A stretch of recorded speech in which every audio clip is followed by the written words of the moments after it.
Battlefield Hardline has been surrounded in some controversy since it was announced in early June 2014. I'm talking about the fact that it's not a real battlefield. Because while previous battlefields have been set in other countries other than America and have featured two warring armies, this one features a cops versus criminals world set entirely in the United States. America, am I right? So, for some people, there has been some controversy around that fact. And I suppose they do have some bit of points about the it's not a real battlefield thing. Because, it is very different. But is that necessarily a bad thing? Let's go ahead and take a look at that in the multiplayer portion of the beta that was recently out. I.e. the only portion of the beta that was recently out. This is Battlefield Hardline.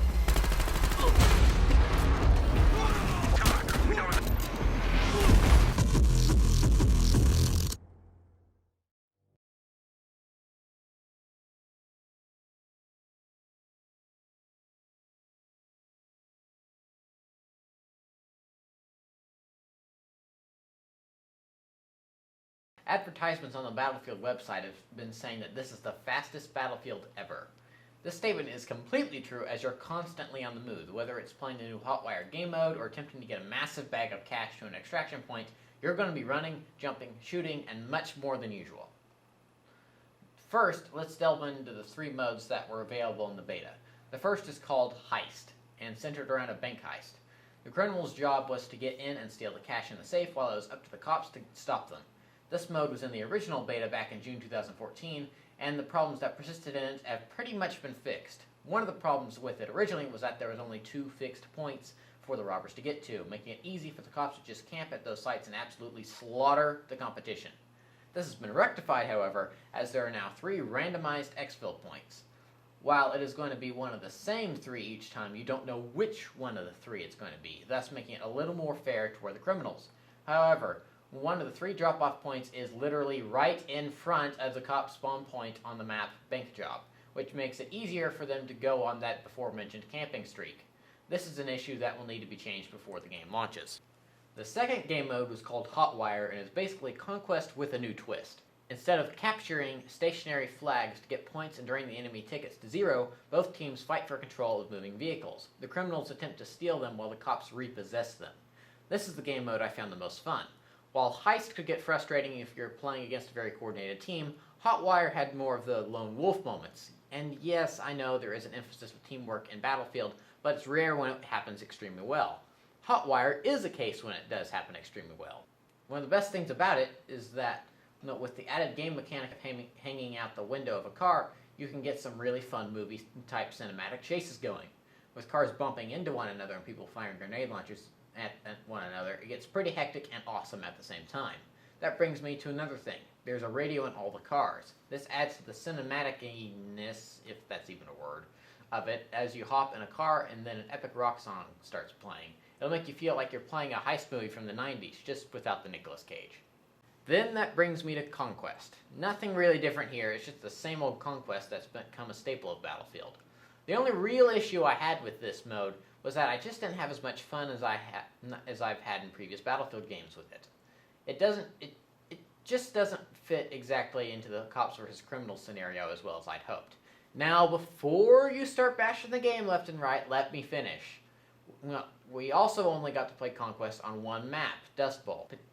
This map in particular had some annoying areas that were perfect for snipers to hide on and pick people off from a distance, and an objective that was basically as hectic as Operation Metro and Operation Locker, just without all the clusters of people in one area. Taking a motel on that map is like besieging a castle. If the enemy team has a good grip on the objective and are well coordinated, then it's extremely hard to root them out. Expect high casualty rates. So that's just how I felt about Conquest on that single map. A map such as Downtown might have a better Conquest game on it. Riptide especially looks like it could be a Hainan Resort-esque map. Now, one of the complaints I had with the original beta was that there were only a handful of weapons and gadgets to choose from. In this beta, they took the existing guns and gadgets and multiplied it by 1,000 because there are a bunch of things to customize. In Hardline, the idea of having to level up to get something is no more. They've ditched a point-based system to monetize system where if you can afford it with your money in-game, you can unlock it then and there. While the amount of money you have does kind of pertain to what level you are, you can still unlock some of the better weapons early on if you keep raking up the green. One thing I did find annoying, however, was that the cops and criminals loadouts were separate. If you buy the Molotov as a criminal and equip it to your Enforcer class, aka the support class, then you'll also need to manually equip the incendiary grenade to your cop Enforcer. Thankfully, if you buy it for one team, it is automatically unlocked for the other team, meaning you don't have to buy things twice. While all gadgets can be used by both teams, albeit with some name and design changes based on faction, the same story isn't true on guns. If you buy a Scar H as a cop, you won't be able to use that as a criminal. You'll have to buy a different gun that is basically the equivalent. That can get a bit annoying, as I was playing a match of Heist and had been doing good as a cop playing the Enforcer class. I decided to play the same class as a criminal the next round. When the match started, though, I was back to the shotgun that I disliked. Needless to say, raging ensued. That brings me to another thing, the classes. All 4 classes from previous Battlefield games are here. They're just renamed. The Recon class is now the Professional class, the Assault class is now the Operator class, the Engineer class is now the Mechanic class, and the Support class is now the Enforcer class. Speaking of classes, the control scheme for the spawn screen has been switched around. Instead of using L1 and R1 to navigate between classes, they changed it to L2 and R2. While it isn't that big of a change, I did find myself accidentally switching screens instead of classes because I was so used to Battlefield 4. This caused some frustration, but it's not that big of a deal. One thing I thought that was cool was the load screen. Under the blistering sun of the California desert, police and a notorious meth gang fight for control of a small embattled town. This is Sky 5 News serving Greater Los Angeles and beyond. Instead of the typical load screen that just shows you what game mode you're playing, the load screen in Hardline makes it out to be a news broadcast. It is also important to note some of the gadgets that were available. Like in the first beta, Hardline introduced several new gadgets. These range from zipline and grappling hooks to the taser. The zipline enables you to get around the map faster, while the grappling hook lets you climb certain structures.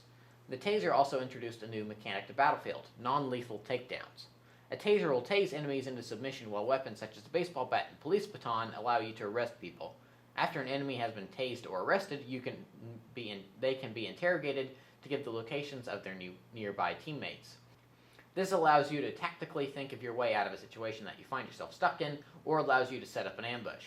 Tasers will be equipped in the secondary customization slot, while bats/batons will be in the melee section. You can still use the lethal assortment of usual weapons, though, as even though they were not available for purchase in the beta, you could unlock knives via battle packs.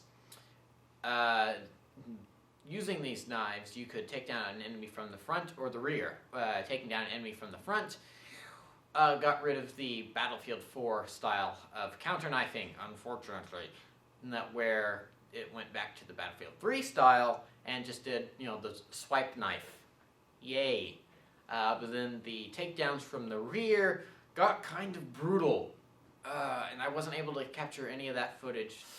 So, with all those things said, I don't really have much more to talk about. I can't really talk about the single player either because, well, we haven't gotten to play the single player yet. So really, that's about it for the beta. What do I think about it? Well, let's remember, it was a beta. So it is not a final representation of the game. They will still change things before the game launches on March 17th. But with the things I saw, I would say it's worth the full $60. Now, that's just my opinion. You may not agree with me, and I respect that because there's still several things that can change from now until the game launches.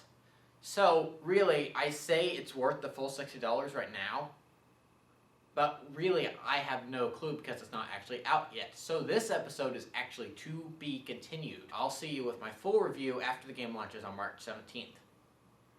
At least I didn't wear a Call of Duty shirt this time.